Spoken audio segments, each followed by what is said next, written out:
got a chance! Grand slam! The Yankees win! And a touchdown! He goes to the net! He scores! He scores! Home run! Number 3 of the night! Welcome in, everybody. Another episode of the Big City Sports Podcast coming at you. And we have a lot to talk about today. First of all, we want to say that we're sorry for the late upload on the last video. We had some technical difficulties. I had some difficulty saying that word. But anyway, technical difficulties on the last video, so it took a little while to get up, but we did get them up before week 1. So that's the main priority, is we got our opinions and our predictions and so forth on our first video already uploaded with the football. And today we have a lot to talk about. We have some news to break down, and then we also have the week 1 takeaways of our teams and just some surprises that happened in the NFL. But we tried having Jonah with us today. He doesn't have the best connection with his new college setup in New York, so it's just going to be me and Swig for a little while. But just stay tuned with him. He might be an occasional guest. But anyway, I'm going to start it off by talking about the news. And the first thing on the list is ALEC MILLS. ALEC MILLS with the no-hitter for the Chicago Cubs, a lesser-named guy that not a lot of people have heard of. But, Swig, what did you like out of ALEC MILLS yesterday? Oh, man. The ALEC MILLS story is just fantastic. Yeah, he kind of has a similar pitching style to Kyle Hendricks, not quite the overpowering type, more of a finesse pitcher, but he was in control all game, really locating his pitch as well. But it was just an incredible moment for him and a great culmination of an incredible career arc for him, going from basically walking into a tryout at Tennessee Martin to becoming a 22nd round pick. And a couple years into his career, he already has a no-hitter. So that's pretty cool. Yeah, it's really impressive for a walk-on in college to get the situation like that. And then if you remember, the Cubs actually traded a highly regarded prospect, Donnie DeWeese, to the Royals to get ALEC MILLS when he was a little bit younger, I think 26 at the time. And Donnie DeWeese ended up back with the Cubs organization. But anyway, it was a great move by Theo to get a guy like that. And it makes me a little bit nervous. Obviously, he's probably going to be the 3 or the 4 going into the postseason, depending on if they want to go with him or Lester as the 3. But if you have Darvish, Hendricks, and Mills, I mean, they're 3 good names, but it makes me a little bit nervous with 2 of those people thrown below the speed limit. Yeah, below the speed limit's a solid description right there. But the Darvish renaissance could not have come at a better time for the Cubs rotation. Yeah, Hendricks is one of the more reliable guys they've had for the last couple of years. And I don't want to harp too much on Mills or heap too many expectations on him after one great start. But the pressure is going to be on him if the Cubs do end up getting in the playoffs here and they survive long enough where the full rotation has to be gone through. But they need him to step up, because he's more trustworthy and reliable at this point than most of their other arms. Absolutely. And the Cubs haven't been able to do a great job of developing pitching over the years. I think that's been clear. They haven't developed anyone since Samardzija back in 2011. So they did have a couple trades that actually developed through their system. You saw it's very similar to Kyle Hendricks, not only the pitching style, but getting him from the Rangers and then having him develop through the system, and a similar storyline with ALEC MILLS. But we're going to transition to the Yankees real quick. They had a rough stretch of games that actually brought the record down to 500, and then they started to pick things back up. Swig, where do you stand with the Yankees? You think they can make a run, or you think that this is all just a moot point? Oh, my goodness. The Yankees winning their last 5 might have saved a very long and detailed rant here on the podcast, but it was nice to see them get their heads out of their asses after 3 horrible weeks. The Yankees absolutely have the talent still to make a run. There's no question about it. Torres has been great since he's come back from injury, and Britton seems to be getting back to form a little bit in the bullpen after a couple of rough appearances, but it's all going to depend on what Judge and Stanton do. They're both expected back this week. The Yankee rotation has been a lot better of late. Davy Garcia's pitched very well in his first 3 starts, and even Jay Happ seems to be contributing for a little bit for the first time as a Yankee. But it's all going to be dependent on how these injured players do when they come back. Can they be anything close to themselves, or are they going to be a shell of themselves out of rhythm? So if the injured Yankees come back, they can make a run, but it's far from a guarantee. Yeah, I'm right there with you with them, because, I mean, they're a team that just started to fall off just a little bit with their injuries, and getting those guys back can definitely help them make a run. Are you at all worried with Aaron Boone, or you think that he's still just the man in charge and he's the man? Yeah, I definitely think there are some concerns. When the Yankees were at the height of that losing streak and they got to 500, I really didn't like some of the stuff that he was saying. Yeah, he didn't. Yeah, there's nothing wrong with admitting that these games are important and that the Yankees need to pick it up. And you hear him after Ottavino and Green combined for a 10-run implosion in that one game, saying, "Oh, I thought Ottavino's stuff looked pretty good." That's not the right takeaway when you don't get a single out and give up 6 runs. Yeah, I liked what Voigt said after, saying, the whole team needs to improve and that these games really matter in a 60-game season. But yeah, I know with all the strange circumstances surrounding 2020, that's definitely had some influence on what all these managers are doing. But I do think there's some room for concern with Boone. He doesn't seem to be, for the most part, taking some of these games seriously enough with some of his managing of the bullpen and being willing to punt some of these games. There's just not enough time left in the year for that. Yeah, I agree with you there. It's a very tricky time to be managing, especially in a shortened season with all these injuries to deal with. So we'll have to see how he does it down the stretch, if he can get production out of his players. But we're not going to heap too much on the Yankees or the Cubs today. We are going to mention 2 little notes. The Chicago White Sox are the best team in the American League. They're playing really good baseball. And they're on their way to potentially winning the AL Central and potentially winning the AL entirely. And there's been a lot of great production out of that lineup, and they've been getting the pitching out of some unfamiliar candidates. Yeah, I'm going to have to go and admit I was wrong about them not making the playoffs this season. Even if they don't end up as the number 1, they're definitely going to end up in the playoffs in some capacity. But yeah, I agreed with you that the future was bright, but the present's actually pretty bright too. And you're starting to see that team gel. The young and old pieces are starting to contribute here. So the sky is only getting higher here. The sky's the limit for that team, and we'll see what they do once they get to the playoffs. Yep, and the Islanders are on the verge of elimination. We're not going to talk too much about that until they actually do get eliminated, which might be on the next episode. But anyway, we're recording this literally 10 minutes after the New York Giants played their football game on Monday night, and Swig is very opinionated on what took place on Monday. So, Swig, what do you think about the Giants' performance against the Steelers? Oh my. Well, getting me here with fresh emotions was an interesting idea. Obviously, it wasn't very good. The Giants left a lot of points on the table. They had opportunities in the game. And to me, the most frustrating thing as a fan of these teams is to lose winnable games. And that's exactly what the Giants just did. They pissed away several opportunities to score more points. And it was really evident at the beginning of the game, especially. I said on the last episode that I was worried about Jason Garrett being too conservative.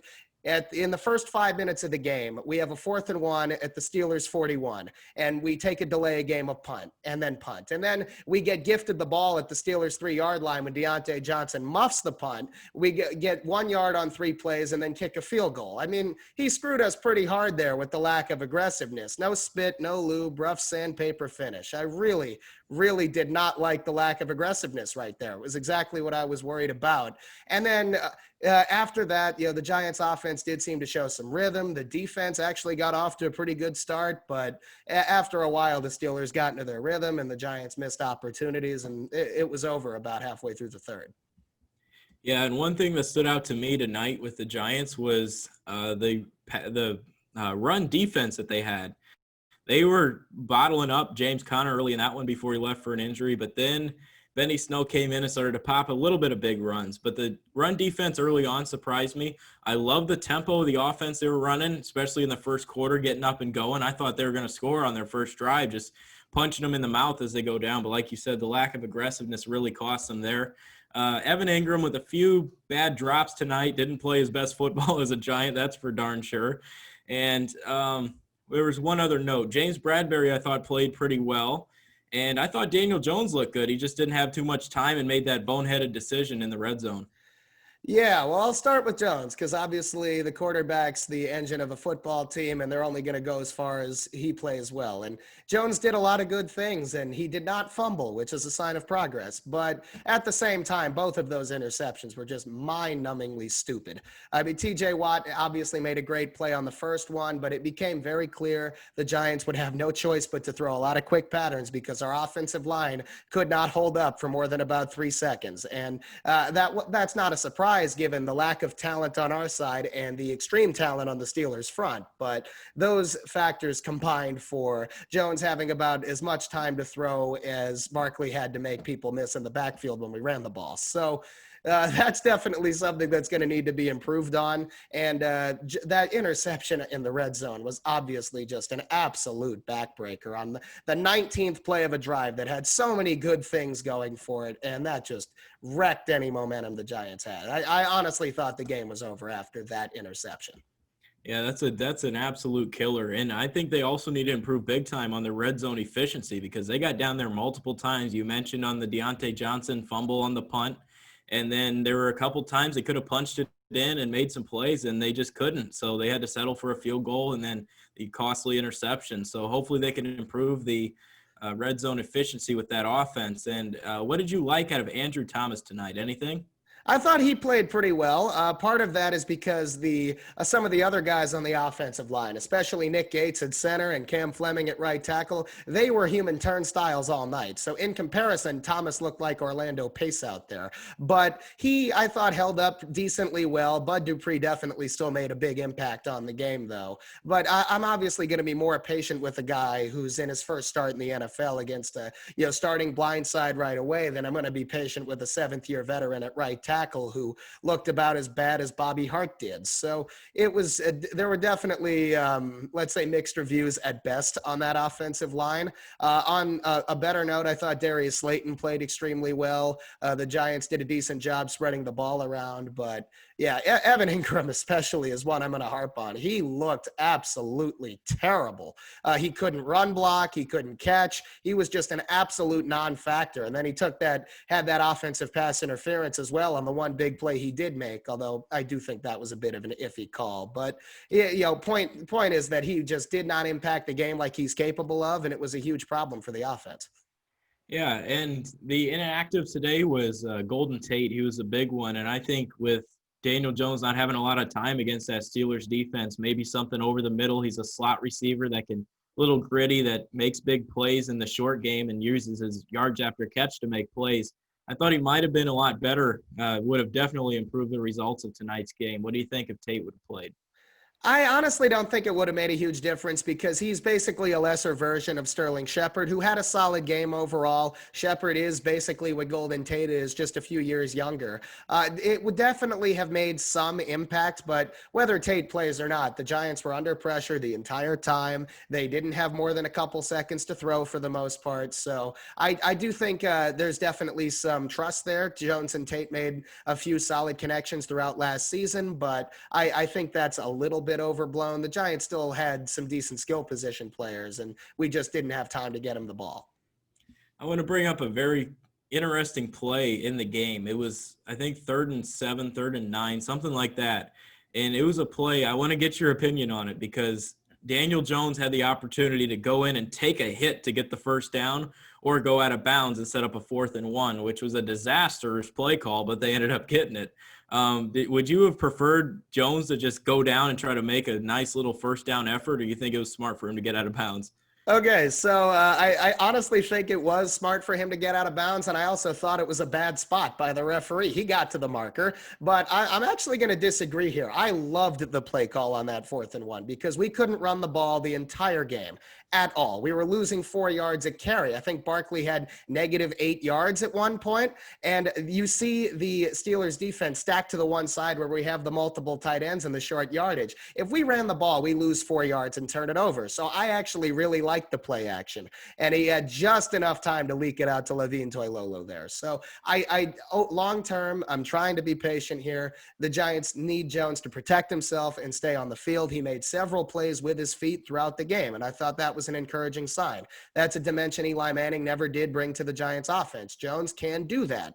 And overall, I think he did the right thing. You got to protect yourself long term here. We've seen what these added hits can do to quarterbacks who don't protect themselves, and I don't want that to happen to Jones. So I think he did the right thing. And for once, Garrett was aggressive, and it worked out on a 4th and short. Yeah, it makes you wonder if Jason Garrett would have went for it early on if he'd had the similar success. It seems like he only goes for it when he has to, as opposed to just going up. If you want to run up tempo, why don't you run up tempo and go for it on a 4th and 1? I think that's the best time to punch him in the mouth. But I mean, he's aggressive going throughout the game, but then when it gets to 4th and short, he just sends out the punt unit. Doesn't have the cojones to actually call a nice play that works in a 4th and 1 situation. And what exactly is the point of that? What interest is he trying to protect here? The Giants are a rebuilding team. They need to be aggressive when the opportunities are there. We had the opportunities. He was way too passive. And that's not the only reason we lost tonight, but it absolutely was a contributing factor. And if that's any indicator of how he's going to call games the rest of the season, we're going to leave a lot of points on the scoreboard.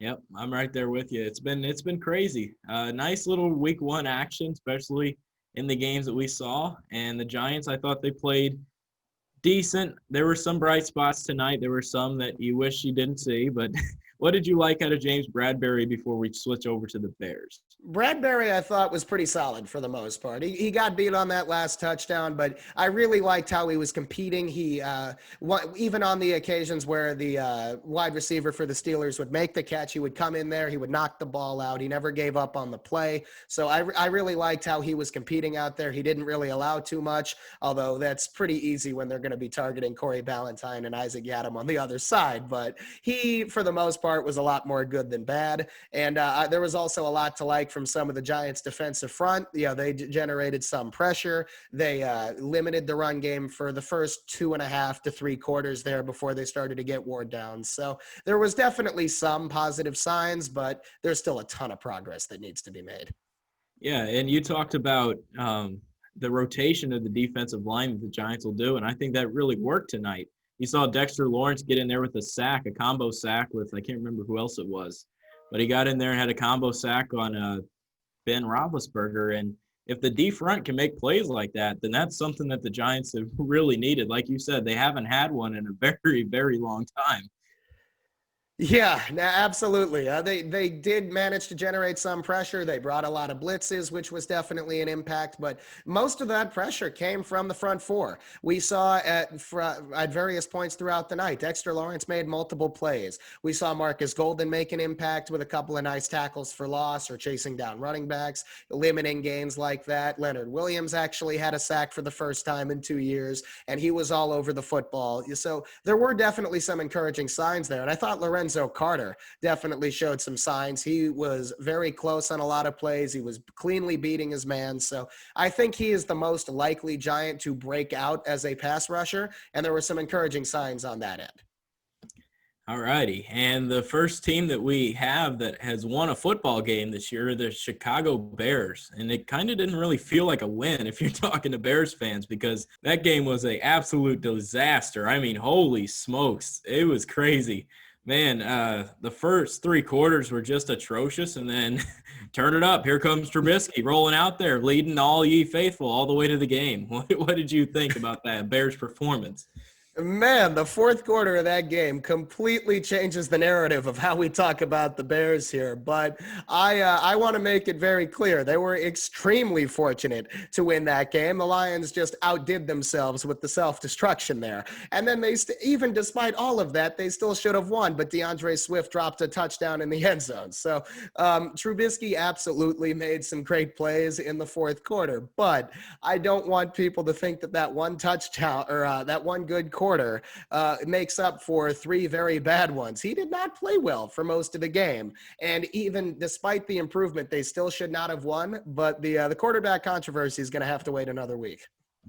Yeah, the quarterbacks they've been talked about for a very long time. And they mentioned something on a podcast I was listening to today. I can't remember which one it was, but they talked about the chances of Foles starting, not starting, but are the chances of a quarterback change going to happen? Have they improved, or are they the same? And they said they're the same going in, because you saw exactly what you saw from Mitch last year, but a little bit of improvement. So you saw him, and there's one thing I want to talk about with Mitch Trubisky, and look at what Matt Patricia did. You saw he went zone defense for the first 3 quarters, and for some dumb reason, Matt Patricia switches to a man-to-man prevent defense. And that's when Mitch Trubisky started throwing the football and looking like a great quarterback out there. And Trubisky finished with great numbers. All of it came against a man-to-man defense against Patricia. And I think that's a that's a knock on Patricia. He is not a great head coach. And you see the defense just get shredded. And if I'm an NFL defense, I'm playing zone until Mitch Trubisky can prove me he can beat it. Oh, absolutely. I mean, in general, younger quarterbacks do a lot better against man than they do against zone. Daniel Jones is absolutely the same way for the Giants. But no, I agree that Matt Patricia is a terrible coach, but might be a good thing long term for the Bears because he built a little confidence for Trubisky. Matt Patricia's team, it's a big theme. They've blown so many fourth quarter leads over the last couple of years since he's been there. They absolutely self-destruct here. Why change? Why go away from what's working? It doesn't make any sense. And then playing the deep zone, the prevent defense, allowing so much underneath, those are the confidence building throws that the Bears are looking for. And then all of a sudden he has the confidence to attack vertically in one-on-one situations on the outside. It was absolutely ridiculous. The Bears dig themselves a huge hole, and then the Lions do them a huge favor, giving them shovels to help get out of it. I don't understand that approach at all. But it definitely is a bit of a momentum builder for the Bears. They get a win they don't deserve, and there's a lot more positive energy in that locker room. Yeah, and they got the Giants taking on the Giants next week. And I just want to ask you a question. You want to wager on that game a little bit with me? I'm very willing to wager the Giants losing that football game. Oh, losing. Okay. Yeah. Okay. Anyway, the Bears defense looked atrocious yesterday. I didn't think they looked good at all. Jalen Johnson showed up, although he did get ran over. That was something that probably should have waited. But, man, Jalen Johnson, he looked really well, made some pass breakups and actually caused the interception to Stafford late in the game. But outside of Jalen Johnson, that defense was really, really missing Eddie Goldman. And I think they need to call up free agent Snacks and try to get him to fill that role, to be a run stuffer, because you let Adrian Peterson run for 91 yards on you, and he hasn't learned the Lions offense yet. Absolutely. No, you took some of the words out of my mouth on that one. The Bears defense, especially their run defense, was absolutely atrocious. You're pulling one guard and all of a sudden there's 12 yards to run the ball. It was just atrocious. And even the Bears still have enough there, especially with Akeem Hicks, to make an impact to at least limit that run. But they did a horrible job all day. It was a major problem. The Eddie Goldman presence was very dearly missed. And Damon Harrison is an absolute perfect fit for them off the scrap heap. He's played for the Giants and the Jets and the Lions, as a matter of fact, and made a positive impact for all of them and was extremely underrated while doing it. But if they do pick him up, it's not going to solve all of their issues. There were a lot of issues, I'd say, at linebacker as well. They were missing a lot of coverages. They weren't recognizing things that the Lions were doing, and it was leading to some big plays. So Jalen Johnson, I thought, did play extremely well, but he was the exception to the rule. There were problems at all three levels of the Bears defense. Yeah, Nick Kwiatkowski is a name that might be a little underrated loss for the Bears because he went over to Vegas and played pretty well before he got injured. But Nick Kwiatkowski's a great linebacker that made some plays for the Bears last year. And you mentioned Snacks. Now's the time to sign him because the money can't be guaranteed if they were to cut him, as opposed to going into week one where they had the opportunity to either what's the word I'm looking for? Either they'd have to guarantee the contract. So that's something that they might want to look at. And what did you see out of the running backs? I'm going to talk a little bit about him. Tariq Cohen, I didn't like how he was going. They keep giving him the ball. He gets 7 carries going north-south when he's not a north-south runner. Montgomery, I understand he's coming off a groin injury, 13 carries. I mean, give the rock to David Montgomery. I've been calling it for years. Well, the Bears definitely need to commit more to that one running back, but I do like how they were legitimately committed to running the football. We've talked about that a lot. They didn't really stick to that for most of the last 2 years under Nagy. I understand that the allocation of carries was not ideal with how they split those up, but they were legitimately committed to running the football, and I thought that was a positive sign. They got some traction with Montgomery, and while Cohen's not a north-south runner, he had his head in the right place. You never want to see these guys dancing east and west because they lose 10 yards. So it's not the perfect situation to have Cohen run back there like he's Matt Forte, but the approach was there. They just need to be more creative when they do throw the football to get him involved as a passer. But I like what they were trying to do. Yeah, and Cordero Patterson got his fair share of run plays there too. They're actually trying him as a running back this year. And Jimmy Graham, he mistimed a jump early on in the game. He tried getting it, but he just mistimed it, came down. He's not as athletic as he once was, but he had a nice touchdown catch, and he looked pretty bad in the first quarter, second quarter, first half. And he didn't really make the plays that they thought he would make. And he even admitted it. He's like, all right, I got to be better. And there was an instance where Jimmy Graham was wide open. And it was after he made a couple drops, and Trubisky's like, I don't care if you're wide open. He throws in a triple coverage, and Allen Robinson makes a fantastic catch. I mean, holy smokes. Yeah, no, that is definitely not what I would show your quarterback on film as smart quarterbacking.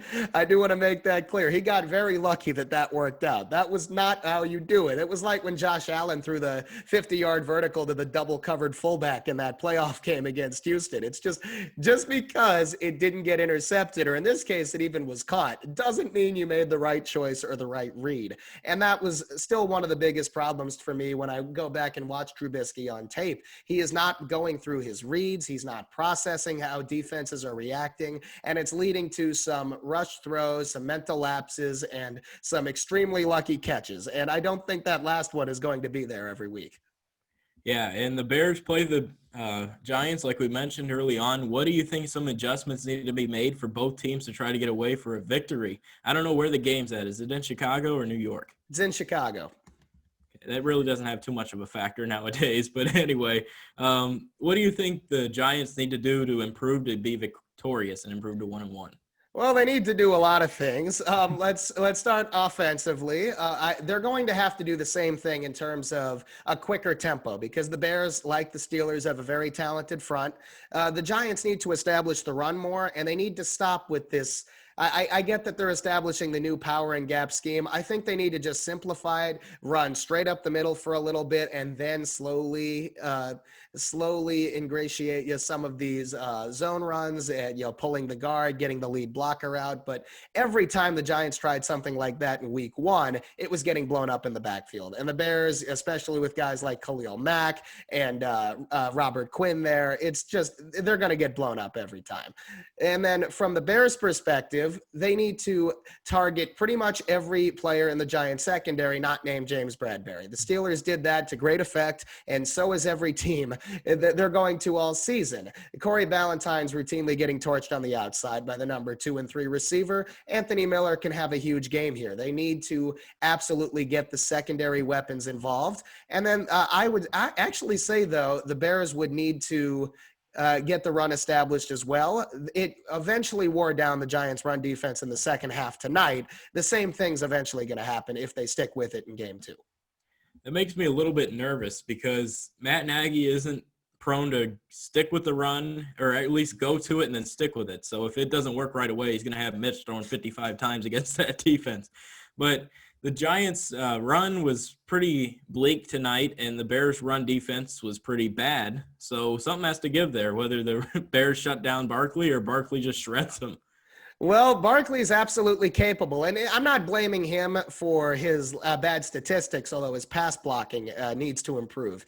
There was that play where Milton came on the corner blitz, and he didn't even touch him, and it was an easy sack on Jones. That is a problem. But at the same time, the Giants' defense, while it definitely had some signs of improvement, they didn't force any turnovers, which has been a major problem for the last few years. If the Giants are going to win next week, they need to force a couple turnovers. And Trubisky definitely is capable of throwing a couple of picks here. So the Giants really only had one opportunity in the Pittsburgh game. They forced the fumble, but couldn't recover it when the Giants were down, I think only still 6, after that horrible interception in the red zone. If they capitalize there and get the ball, maybe they can turn the momentum back in their favor. They're not going to win many games at all if they don't force a couple turnovers. And if they can get to Trubisky early and rattle him, it would be a huge start. Yeah, for sure. I'm going to bring up something. You think Nick Foles sees a snap next week? No, because our defense is very good at making average quarterbacks look outstanding out there, and we're very capable of doing the same thing to Trubisky. The last time a Giants defense actually forced a quarterback to get benched was a couple of years ago when Mark Sanchez was playing for Washington, and that's not really much of an accomplishment. So I don't see anything like that happening. All right, I'm going to go with my score prediction of this one. This is something we're just going to throw out there because the two teams are playing. When Jets-Giants play, we're going to be doing the same thing. So what is the score prediction? I'm going to go with mine real quick. I think the Bears are going to win 26-17 is my score. I'm going to go with 24-10. We can't score. All right, we'll see if Khalil Mack will actually show up for the first time in 2 years. The Jets did a great job coming back a little bit against the Bills. They didn't play their best football. Lost Le'Veon Bell to a hamstring. Coach Adam Gase said it's something that he probably shouldn't have risked, but you know Gase, it might have been a little backstory there to get Gore more carries. What do you think about the Jets? The Jets sucked. There's no progress to go here. They were terrible, and that Gase had them unprepared to play from the start. It was only as close as it was on the scoreboard because Josh Allen gifted the Jets 2 horrible fumbles and otherwise played pretty damn well. So, no, the Jets couldn't tackle anybody. I haven't seen worse attempts at tackling in a very long time. They were routinely missing guys at the line of scrimmage, down the field. They were just completely unprepared to play, and they got absolutely rocked in game 1. So no, there was nothing positive to take away there. I like the term of being rocked. We mentioned, or at least I did on the last one, there's not a lot of weapons on that offense. I said the tight end Herndon, and then they got Jamison Crowder. Both guys had a decent day, but Herndon fumbled after having 6 catches. So rough day for the Jets offense, and their defense looked even worse. So as a Jets fan, where do they go from here? Well, there's not really many directions they can go, but this is a self-destruction waiting to happen. No team obviously had a preseason to get acclimated, and that might have had an impact, but you can definitely pin some of this on the coaching because the Jets looked more unprepared to play than pretty much every other team in the league, if not every other team in the league. Even the Giants got off to a decent start and put some points on the board. The Jets defensively, I want to harp on that. They had 6 defensive holding penalties in that game. It was ridiculous. They were getting absolutely torched. They might have to play next week with those gloves from a mental institution on so they can't grab at anything. It was a huge problem, and Greg Williams is going to be upset about it. I wish the Jets were on Hard Knocks to watch his rant coming up again, but oh my goodness. There were definitely there weren't many things of positivity to take from either side of the ball. The Jets offensively struggled. Bell was not a factor before he got hurt, and then Gase admitted that he probably shouldn't have let him come back in. That's not a sign of good coaching either. If you're worried about him, why put him back in the game? And then why admit it afterwards? That's just stupid. I said he's the best con man in sports. He's not being very clever with his moves here. He isn't, and I said he's never going to coach a game in the NFL after this season, and it might actually happen by mid-season. And once again, I feel for Sam Darnold. He doesn't really have the weapons there, and not a great head coach.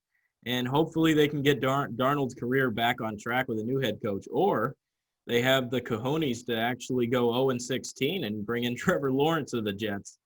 Oh, I would love to see a Jets fan base after they go 0-16. That would be a gift. But let's talk about Sam Darnold for a second, obviously. He's a big key for the Jets, the young quarterbacks for all of these teams. Darnold did not play very well either, at all. The offensive line for the Jets is absolutely a factor. I thought Mekhi Becton held up okay, but outside of that, Darnold was under pressure all game. But he threw an absolutely mind-numbing interception at one point going across his body. He missed several open receivers when they did actually create some space for themselves. And he took a really weird sack too, where it would have been very easy for him to just throw the ball away and at least salvage the down and distance. So we hear all of this hype about how he's improved his accuracy and his footwork, and none of that was evident in week 1. And while the Bills defense is very good and absolutely is part of that, Darnold was not ready. The coaching was not ready. And outside of one nice play from Jamison Crowder, the wide receivers and the skill position players didn't do anything either.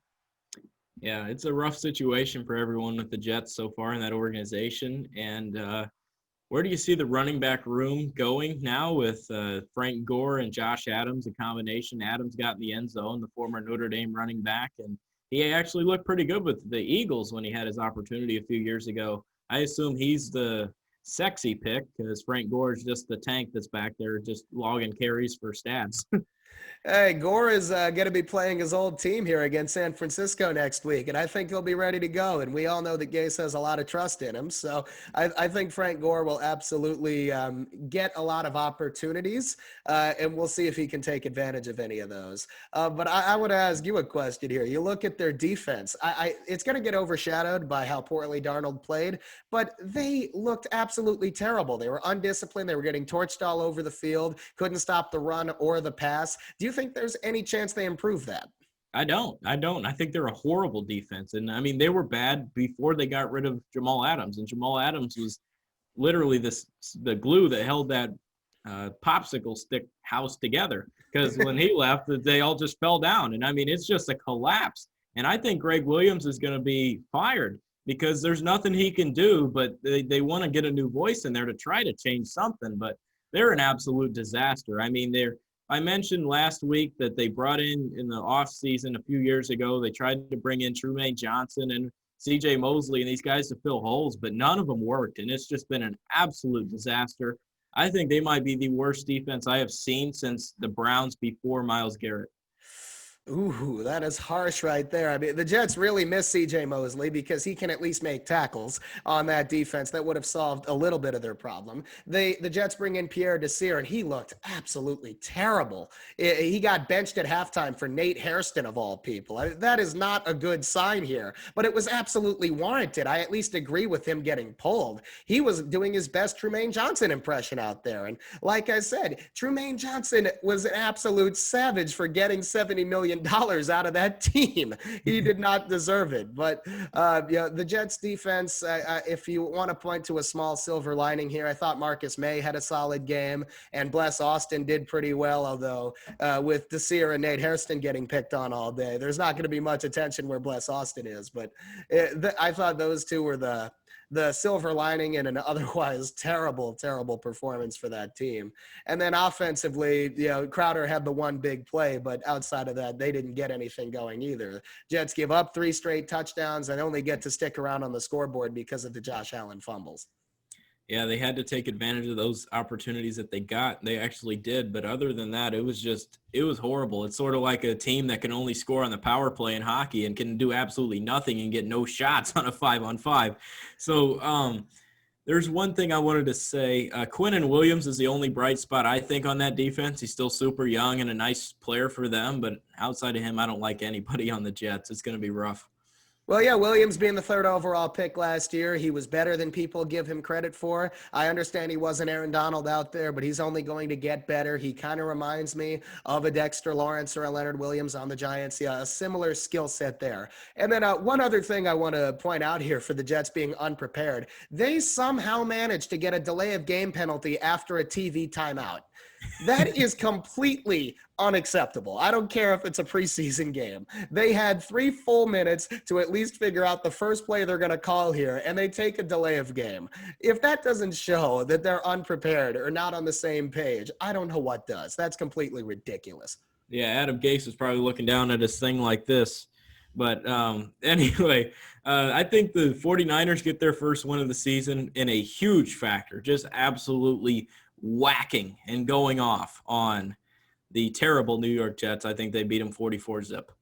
I could absolutely see something like that, but I wasn't very impressed with how the 49ers played. I do think they're a little bit overrated coming into the season, so I could absolutely see that. The 49ers thinking they're going to steamroll, leading it to be a closer game than it should. I could see it being more like a 27-13, 31-17 type of game, something like that.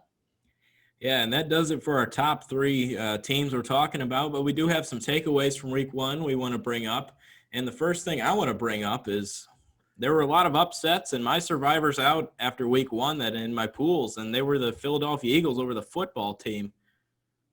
How about I couldn't believe it. Yeah, the Eagles looked very, very good to start that game, up 17-0, and all of a sudden this very inexperienced Washington team comes back with 27 straight. So I want to give them some credit. It was cool to see Ron Rivera get that win there after getting the IV at halftime and everything. So interesting story there. But the Eagles' offensive line was terrible. They were doing just about as bad as the offensive lines we've talked about with the teams here we discussed. Wentz got sacked 8 times, I believe, in in that game, that was insane.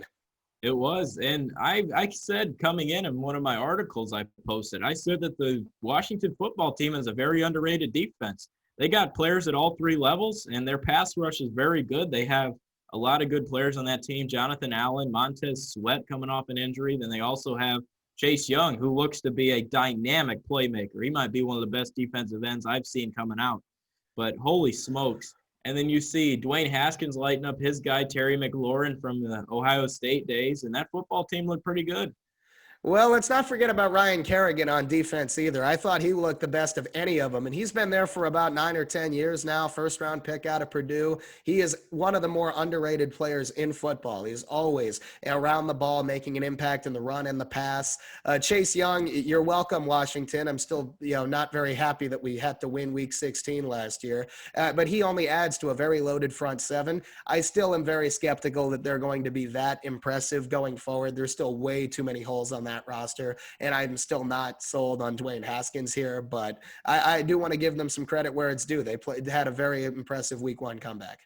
Yeah, and Washington's in first place in the NFC East right now after Philly, Dallas, and the Giants all losing. So I doubt that lasts for at least 3 weeks. We'll see. But other than that, another game takeaway, an upset of the Jaguars over the Colts. That's something that a lot of people didn't see, but Jacksonville got plays out of guys they traded. They got rid of all the personalities in the room with Ramsey and Ngakoue and just all the big personalities. And you saw C.J. Henderson have the best performance out of a rookie corner in recent memory. He's been one of the greatest little finds that the Jacksonville Jaguars have had. I mean, they came in and beat the Colts in Week 17 last year, which sort of messed them up in the draft position. But it looks like they got a serious corner in C.J. Henderson. They had a pick that was called back from Kayvon Chason, who was another player like that. And then they trade Ronnie Harrison, and Andrew Wingard with the game-stealing interception there. So, I mean, all the moves that they made that were boneheaded at the time, they actually worked out. They cut Fournette, and then James Robinson, undrafted free agent, looks more electric than anybody on that roster I've seen in recent memory, going back to Maurice Jones-Drew. I mean, they had a lot of good plays.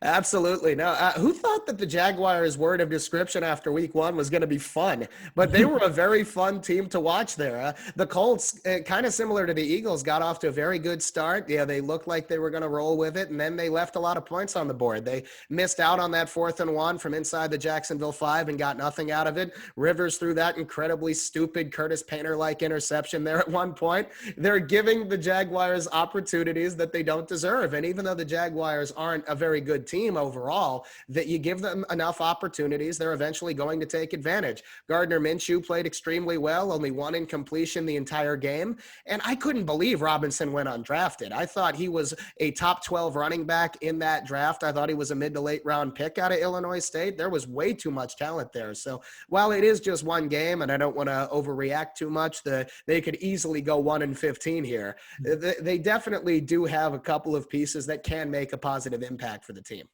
Yeah, I was shocked to see D.D. Westbrook as a healthy scratch, and then Laviska Shenault basically took his role and went off. I mean, that guy played in the Wildcat a little bit, had a little designed run. He had a couple of handoffs he took on an end around, and he made some big plays and scored a touchdown. So Laviska Shenault might be a name to look out for. Well, I said that I love that pick at the time. I know we talked about the Jaguars draft a lot. I love that pick, and I think he makes a lot of sense as a Wildcat quarterback because once he gets the ball in his hands, he looks like a running back after the catch. He can absolutely make plays. So I think the Jaguars were smart to get him utilized like they did. Hopefully we'll see more of that for them going forward. All right. I mentioned the 2 games, the 2 upsets that I thought stood out. What are 2 games or just games that you thought that were very impressive over the weekend that you liked? Well, the first one, I know that this isn't the most shocking one. A lot of people are saying it, but how about Joe Burrow for the Bengals in his NFL debut? I know the Bengals ended up losing that game, but he looked absolutely fantastic at the end there, was very poised, very accurate, very confident leading that 2-minute drill. So it's just one start, but I absolutely love what he was bringing to the table. 2 things there kind of cost them the win, the iffy OPI on A.J. Green and then Randy Bullock missing the 31-yarder. But outside of that, almost the entire narrative is on Cincinnati's quarterback there, and it's well-deserved. He was great. And I wanted to get your thoughts on that. Yeah, he kept going to AJ Green a lot, which is something that we haven't seen in a long time. AJ Green finally healthy, and he looked like a security blanket for Burrow in week 1. Well, at the very least, that's what AJ Green is capable of. I mean, we're talking about a multi-time Pro Bowler who was once one of the elite wide receivers in the league. The injuries have absolutely taken their toll the last couple seasons, but if he can be an above-average player, which he absolutely was in week 1, that's a dimension of the Bengals offense they haven't had in 4 or 5 years. And then one of the other takeaways, I want to talk about the Arizona Cardinals. I actually called that one. I'm proud to say that here, but they have a lot of talent. I thought San Francisco pissed away a couple of opportunities there, and Jimmy Garoppolo was missing several throws that could have extended drives or led to points, and Arizona's defense, which still has a lot of room for growth, really came to play. Yeah, I liked Arizona a lot. You see Kyler Murray on the scamper doing his little thing with the handoff. DeAndre Hopkins with a massive debut for the Arizona Cardinals, and they look like a scary sleeper team. We both thought they might make some splashes this year, but it was a tough division, and the way it's playing out, we'll see how it goes because the Rams look pretty good on Sunday night. They did. The Rams were impressive. I still think they're going to finish last in the division, but if they keep playing the way they did in week 1, I can definitely see myself eating my words by week 6 here. And then the Seahawks, the other team in that division we haven't really talked about, they were really, really impressive against the Falcons, and Jamal Adams had one hell of a debut. He definitely wasn't bored in that defense. So taking that little subtle shot at Greg Williams after the game, I think that division is going to be a really interesting one to keep an eye on. It will. And then the NFC South, you saw Todd Gurley's debut with the Falcons. He looked pretty good with them. He only had 1 catch, but he did his work on the ground and scored a touchdown in that one as well. Calvin Ridley with a big game. I said in my first article to start the year that he's going to have a 1,000-yard season and start to make that leap, similar to how Julio did with Roddy White there. Now it's Calvin Ridley to make the leap with Julio there. Absolutely. Ridley, the signs were all there. I loved who he was as a receiver coming out of Alabama. So the signs are there. We saw the occasional breakout. He had the 3-touchdown game last year. Julio never gets in the end zone anyway. We all know that. But the Falcons have been very good at developing a second huge weapon as one of their other ones starts to fade a little bit. I'm not saying Jones is a fading star or anything, but as he starts to at least reach his peak here, where I think we can be confident he's not going to get to another level at this point, they have another guy who can make a huge impact. Yeah, and just looking on the gameplay, this will be the last thing I mentioned before one more question, a question that leaves you guys lingering. So on the gameplay, I noticed there were a lot of neutral zone infractions, encroachments, offsides, and I wonder if that has to do with anything of the crowd noise or if that's just people are eager to play football. They haven't done it in a while and they're just antsy. But I think it does have a lot to do with the crowd noise, I believe, because I saw in the Jags game, there was like 6 people that jumped off sides. I mean, in the Minnesota Green Bay game, they were all over the place. I was just curious. There were a lot of encroachments. Well, some of that is the lack of practice reps, the lack of scrimmages, the lack of a preseason. And I also think some of that is while the crowd noise is there, it's nowhere near what you're going to get at a full stadium, full capacity. So these snap counts and these, all of these things that the quarterbacks are barking out are coming to the defense louder and clearer than ever. So I think that gives them more of an opportunity to jump offside. I think that will regress to the mean a little bit as everyone acclimates to the new environment. Yeah, and the last thing I wanted to bring up about the gameplay was the reffing. I thought the reffing was awful in week 1. There were a couple of push-offs that shouldn't have been called. There were pass interferences that should have been called. And it was just a disaster in week 1. You saw the A.J. Green play, the Michael Gallup push-off on Jalen Ramsey, who's a veteran corner, made a great play on that one. He's smart for getting beat but still having the mental capacity of when that arm's just barely reached out to just sell it because that was a good job. But, I mean, there were times that there were plays throughout every single game that just stood out to me that had just had bad reffing in it. Absolutely. I mean, overall, I thought the quality of the football was better than I expected. There was, not quite as much, let's say, kinks to work out for all of these teams that I was looking for. But at the same time, I thought the officiating was a huge problem, especially on a defensive holding or the pass interference going either way. We saw that throughout pretty much every game this week, including the Giants-Steelers game tonight, where there were some inconsistencies on when that was called. And all we're looking for as fans here, if you're going to call it, you have to establish some consistency, call it both ways. And we did not see that in almost any game. Yep. And the last thing, here we go. This is it. We saw some injuries over the weekend in the running back position. You saw Marlon Mack with a torn Achilles. You saw and the injury to James Conner on Monday night with the ankle. I don't know how long he'll be out. And then, of course, Le'Veon Bell with the hamstring. I'm going to ask you and the listeners a question. Feel free to leave it in the response at the bottom in your comments. But will Lamar Miller and Devontae Freeman be on NFL rosters by Sunday? Ooh. I'm honestly surprised they're not on NFL rosters right now. I'm going to say one of them, not sure which one, will be on a roster by Sunday. The other one will have to wait for another 3 weeks. I think I'm going to go with say that both are. I think Lamar Miller is going to be an Indianapolis Colt, and I think that Devontae Freeman will be a Philadelphia Eagle. Oh, I was hoping to avoid that. Devontae Freeman makes so much sense for that Eagles team. And those are both teams you can identify as needing a running back. I could also see one of them ending up with the Jets. Yeah, it makes a lot of sense for all of those teams to invest in the position, at least right now. Like I said, no more guaranteed contracts. But we're going to wrap this one up. I appreciate you guys tuning in another episode, and we're trying to build this up a little bit. And I appreciate you guys. Please click the subscribe button, give us a like, and please start leaving us some comments. We're going to answer them on the show. Feel free, just even if you're scared to drop a comment, feel free to do it because we love answering them, and that's what we want to do. So I appreciate it. Guys, have a wonderful day. Swig, have a good one. You too.